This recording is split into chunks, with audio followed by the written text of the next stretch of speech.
Olá pessoal, vamos começar então a nossa sexta aula, começar a falar da derivada, nosso próximo tópico do cálculo, que basicamente é o principal conteúdo da nossa disciplina, né? Afinal, o nome dela é cálculo diferencial, né? Estudo da derivada, então é isso que a gente vai começar a trabalhar a partir de hoje nas nossas aulas, tá bom? A aula de hoje tem como objetivo analisar uma introdução à derivada, tá? Principalmente quais são os conceitos matemáticos, os conceitos físicos que envolvem a definição do que é a derivada, tá? A gente vai em outras aulas também aprender técnicas para calcular a derivada. A derivada ela é uma operação que a gente vai fazer para alguma função, mas a aula de hoje ela está restrita a o que significa essa derivada e qual é a interpretação que a gente pode ter dela. Claro que a gente vai calcular derivada usando essa definição, tá bom? Então vamos começar. Vocês vão perceber que eu mudei um pouco a estratégia para as aulas a partir de agora. Uh, eu vou eu vou separar em partes a nossa aula para não deixar os vídeos muito longos e também uma estratégia de colocar uma parte já um exercício de fixação do conceito que foi estudado naquela parte. Tá bom, gente? Então você sabe, né? Qualquer dúvida vocês colocam ali no espaço de dúvida específico, tá bom? Então vamos começar a nossa aula. Bom, pessoal, como eu comentei, nós vamos começar enxergando o conceito de derivada através da sua motivação física e geométrica, tá? Uma motivação geométrica e uma motivação muito matemática, né? Um significado muito matemático do que é a derivada, e quando eu falo matemático é no sentido de que tem sentido dentro do mundo da matemática, tá? É o conceito de retas tangentes, certo? Então, a derivada, ela nos permite calcular retas tangentes num plano XY. Tá? A gente já vai ver o que significa isso, o que é uma reta tangente, o que não é uma reta secante, mas existe uma estratégia que envolve uma análise de descobrir qual é a reta tangente à curva de uma função num específico ponto. E é isso que a gente vai fazer com o conceito de derivada, tá bom? Uma motivação física é a de velocidade, certo? A gente pode calcular o deslocamento, né, qual foi a velocidade de uma partícula se deslocando com relação a algum tempo. E tudo isso é baseado também no conceito de derivada, certo? E não só da velocidade, né? A gente vai falar em velocidade, mas isso pode ser estendido para alguns outros conceitos físicos. E a principal aplicação ou a principal motivação da derivada é o conceito de taxa de variação, tá bom? A taxa de variação, como o nome propriamente diz, vai indicar que a derivada, para a gente, ela é de fato uma taxa de variação, ela é uma medida na qual as variáveis variam, certo? Por exemplo, no desenho que apareceu ali para a gente da taxa de variação, eu mais ou menos vou conseguir analisar qual é aquela variação da temperatura entre dois corpos, né? Um corpo que está com 25 graus, outro corpo que está com 5 graus, tu tem uma barra unindo os dois, e aí vai haver uma transferência de calor do maior, ou melhor, do que tem maior temperatura para o menor, e essa taxa de variação da temperatura é analisada pela derivada, certo? E de novo, não só a temperatura, mas diversos outros problemas. Então, mais ou menos velocidade e taxa de variação são conceitos mais físicos, né, motivação mais física. Na verdade, quase tudo que a gente pode fazer de modelagem física, matemática, biológica, química relativa a fenômenos da natureza são baseados em derivadas, porque essas derivadas são de fato isso aqui, uma taxa de variação, ou seja, uma análise de quanto uma variável varia à medida que outra variável também está variando, certo? E a gente vai ver então agora nessa aula, nosso objetivo da nossa aula vai ser enxergar essas três aplicações, ou melhor, essas três motivações do conceito da derivada. E a gente vai ver no final que eles três se coincidem, esses três conceitos, por mais que sejam um pouco diferentes na hora da gente construir eles se coincidem, tá bom? Bom, gente, então a gente vai começar falando sobre a motivação matemática, tá? Não vou dizer que é uma motivação abstrata, tem uma representação geométrica, mas é uma motivação que ela faz sentido dentro da própria matemática, né? Por mais que o conceito de retas tangentes ela possa ser utilizado em quase todos os campos aí da ciência. Tá? Mas é aquilo que motiva principalmente a noção da derivada. Tá? A primeira coisa que eu quero comentar é que a derivada ela está relacionada com o limite. Principalmente nessa nossa primeira aula, a gente não vai calcular nada diferente. A gente só vai calcular um limite de alguma coisa construída um pouco diferente. Tá? Então não tem uma técnica nova, certo? A gente vai precisar do cálculo de limites, tá bom? Então vamos imaginar que a gente tem uma curva de uma função, tá? E um ponto qualquer, nosso ponto vermelho aí que apareceu no gráfico para vocês. Essa curva aqui é uma função do segundo grau, uma parábola, né? O termo quadrático ele é negativo, o coeficiente negativo, por isso que ela é côncava para baixo. Mas isso não faz diferença para nós, porque independente da curva que eu escolhesse aqui, ou seja, independente da função, qualquer uma, os conceitos, as ideias se manteriam, tá bom? Então vamos imaginar que nesse ponto vermelho aí do gráfico eu quero calcular ou eu quero encontrar a reta tangente. O que é uma reta tangente? É essa reta preta que apareceu no slide para vocês. É uma reta que ela toca a curva só num ponto, e esse único ponto é o ponto vermelho. Tá? Parece que a curva está tocando, que a reta preta está tocando a curva roxa em mais pontos, mas isso é só uma questão de quão grossa está a linha do gráfico ali para a gente visualizar melhor. O importante é que vocês entendam o seguinte, a reta preta, ela intercepta ou ela toca a curva roxa em um só ponto e esse é o ponto vermelho. Esse ponto é chamado de ponto de tangência, tá? E essa curva é dita uma reta tangente à equação da curva, ou uma reta tangente à curva, né? Uma motivação puramente geométrica. E o nosso objetivo é encontrar duas coisas, na verdade. Primeiro, a inclinação dessa reta tangente. Inclinação a gente enxerga o ângulo que ela faz com o eixo x, esse eixo horizontal que está aí embaixo, e a própria equação dessa reta tangente. Tá? A gente sabendo a inclinação, a gente consegue encontrar a equação da reta tangente. A gente vai usar o método das secantes. O que é o método das secantes? A gente vai considerar um outro ponto, diferente do nosso ponto vermelho, que é um ponto azul ali que apareceu no gráfico, tá? E a gente vai traçar uma reta que passe pelo ponto vermelho e pelo ponto azul. Certo? Então ela é uma reta que corta a curva agora em dois pontos, diferente da reta preta. A reta preta intercepta a curva em um só ponto. A minha reta secante, que é a minha reta azul, corta a curva em dois pontos. Tá? Toda reta secante ela corta a curva em dois pontos.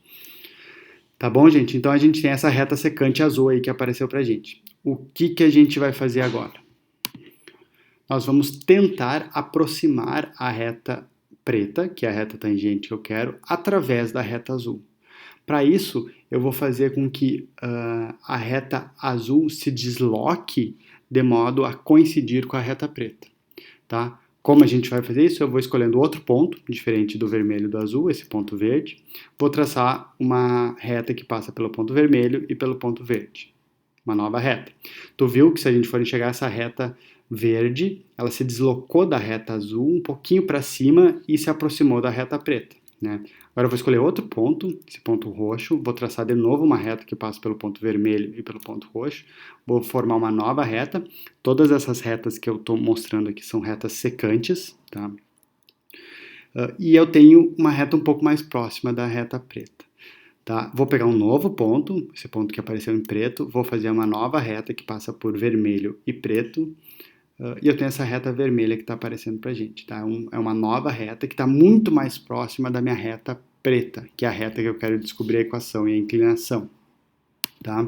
Agora imagina o que pode acontecer se a gente continuar nesse processo. Né? Vocês viram que se eu olhar para a abscissa x dos pontos que eu for escolhendo, eu estou me aproximando da abscissa do ponto vermelho inicial, no ponto que eu comecei.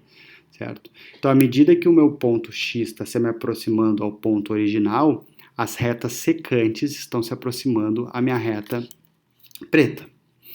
Então, o que a gente pode concluir desse processo? A gente pode concluir que, à medida que eu tomo pontos mais próximos do meu ponto onde eu quero calcular a reta tangente, a reta secante vai se tornar, ou ela vai tender a se tornar a reta tangente. Certo? Então, à medida que o ponto azul se aproxima do ponto vermelho, a reta secante se aproxima da reta tangente. É isso que a gente tem. Eu limpei, digamos aqui, o gráfico para a gente retornar à posição original da primeira reta secante e da reta tangente, tá? A reta azul e a reta preta. Então a gente viu que à medida que o ponto x, ou melhor, o ponto azul, né, que tem uma coordenada x, uma abscissa x, vai se aproximar do ponto vermelho, a reta azul se aproxima da reta preta. Tá? Esse é o método da secante, eu aproximo a reta tangente através da reta secante. E como a gente faz isso, né? Como é que a gente pode calcular, de fato, colocar isso no papel e não deixar essa análise apenas gráfica? Bom, vamos dar alguns nomes aos bois aqui. Tá? Aquele ponto azul vai ser o ponto que tem a abscissa x e a coordenada dele, a ordenada vai ser a f de x, é a função aplicada no ponto x. O ponto vermelho vai ter um ponto, eu vou chamar ele de x0, tá? E a ordenada y vai ser a f de x0. Então, à medida que x, agora falando em outras palavras, né? À medida que o x se aproxima do x0, a reta azul se aproxima da reta preta. Tá? Matematicamente, né? Quando x tende a x0, eu tenho que a inclinação da reta secante tende à inclinação da reta tangente, certo? Por que inclinação? Porque olha só, eu estou modificando, quando eu modifico o ponto, eu modifico exatamente essa inclinação, né? À medida que a gente foi se aproximando da reta tangente, a gente foi mudando a inclinação. Tá? Então, quando x tende a x0, a reta tangente, ou a inclinação da reta tangente está sendo aproximada pela reta secante. E como é que a gente calcula essa inclinação?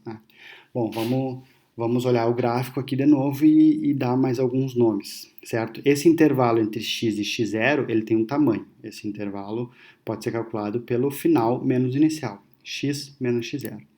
O intervalo entre f de x0 e f de x também pode ser calculado. Ele é o final menos inicial, f de x menos f de x0. Tá? E vocês podem ver que ali, ó, a gente forma um triângulo retângulo, né? Um triângulo retângulo, esse que está tracejado em verde, tá? O ângulo formado pela inclinação da reta é exatamente a inclinação que eu estou procurando, né? Então imagina que a gente tem um ângulo entre a hipotenusa daquele triângulo retângulo que a gente formou e aquele lado verde que vale x menos x0. Para eu calcular a inclinação, eu posso simplesmente calcular a tangente daquele ponto, tá? Agora eu estou calculando a função tangente, não tem nada a ver com a reta tangente. E nesse caso, então, a inclinação da reta secante é o cateto oposto, que é f de x menos f de x0, dividido pelo cateto adjacente, que é x menos x0. Então, eu consegui uma fórmula para calcular a inclinação da reta secante. Bom, mas se eu tenho uma fórmula para encontrar a inclinação da reta secante, eu tenho um caminho para encontrar a inclinação da reta tangente. Tá? Por quê? Porque eu sei que à medida que o x tende ao x0, a taxa de inclinação, ou melhor, a inclinação da reta secante se torna a inclinação da reta tangente. Ou eu posso trabalhar com limites, né? Em outras palavras, eu posso dizer que a inclinação da reta tangente é o limite, quando x tende a x0, da inclinação da reta secante, ou da fração f de x menos f de x0 dividido por x menos x0. E está aqui o que a gente queria procurar, tá? Era exatamente esse valor que a gente estava procurando. Uma maneira de calcular a inclinação da reta tangente. Então, a inclinação da reta tangente ela é dada por um limite. E o limite é esse que apareceu na tela para vocês. Tá? Então, a gente vai usar isso, essa fórmula, para encontrar a inclinação de retas tangentes. Tá bom, gente? Vamos exemplificar isso, então? Então, simplesmente vamos encontrar a equação da reta tangente à curva x ao quadrado no ponto 1 e 1. Tá? Eu quero a equação da reta. Tá? Aquela fórmula que a gente acabou de ver, ela me dá a inclinação da reta tangente. São duas coisas diferentes. Uma é uma inclinação, que é um número, é um valor, que é o resultado de um limite, e a outra é uma equação. Tá? Primeiro, nós vamos calcular a inclinação da reta tangente para poder calcular a equação dessa reta tangente, certo? Então a nossa função aqui é a função x ao quadrado e o ponto, que é o ponto vermelho que eu usei ali nos gráficos, é o ponto 1, tá bom? Então a gente vai usar aqui a fórmula da inclinação da reta tangente, certo? Que é o limite quando x tende a x0, df dx menos f dx0 dividido por x menos x0. E aí a gente tem que no ponto 1, 1, bom, lembra a notação de ponto, né? O primeiro número ali é o meu x e o segundo número é o y. Tá? Então, para o ponto 1, 1, eu tenho que o meu x0 é igual a 1 e a f de x0 também é igual a 1. Isso eu posso descobrir simplesmente substituindo x por 1 na lei da equação y igual a x ao quadrado. Tá? E como a própria lei da função é x ao quadrado, né, o meu limite, né, a minha inclinação da reta tangente se torna um limite quando x tende a 1 de x ao quadrado menos 1 dividido por x menos 1. Tá? Se vocês olharem simplesmente esse limite, sem nenhum significado, ele é um limite que já com certeza apareceu para vocês em exercícios, ou pelo menos um limite não impossível de ser resolvido. A gente tem um produto notável no numerador, isso aqui é uma indeterminação 0 sobre 0, só que a gente consegue driblar isso aqui decompondo aquele numerador. Né? Então eu abro no produto da soma pela diferença, simplifico o x menos 1 do numerador com o x menos 1 do denominador, sobra que o limite dessa função é o limite quando x tende a 1 de x mais 1, e o resultado é 2. Ou seja, a inclinação da reta tangente é 2. O quanto ela está inclinada é 2. Não está trabalhando em unidade, não interessa muito as unidades aqui. Tá bom? Essa é a inclinação da nossa reta tangente. Isso foi calculado pela forma do limite que a gente acabou de estudar. Mas eu quero a equação da reta tangente. A equação da reta tangente, se vocês lembrarem, tem uma fórmula para ela. E a fórmula foi essa dada na apresentação aí. Y menos AF de x0 é igual a MTG, que no caso é a inclinação da reta tangente, tá? X menos x0. Tá? Então, a nossa inclinação da reta tangente, que a gente acabou de calcular, que é 2, vai ser substituída naquele MTG que aparece na fórmula da equação da reta tangente. Tá? O x0, eu sei quem é, foi dado, né? É 1. O f de x0 também foi dado, também vale 1. Certo? Então, a única coisa que eu tenho que fazer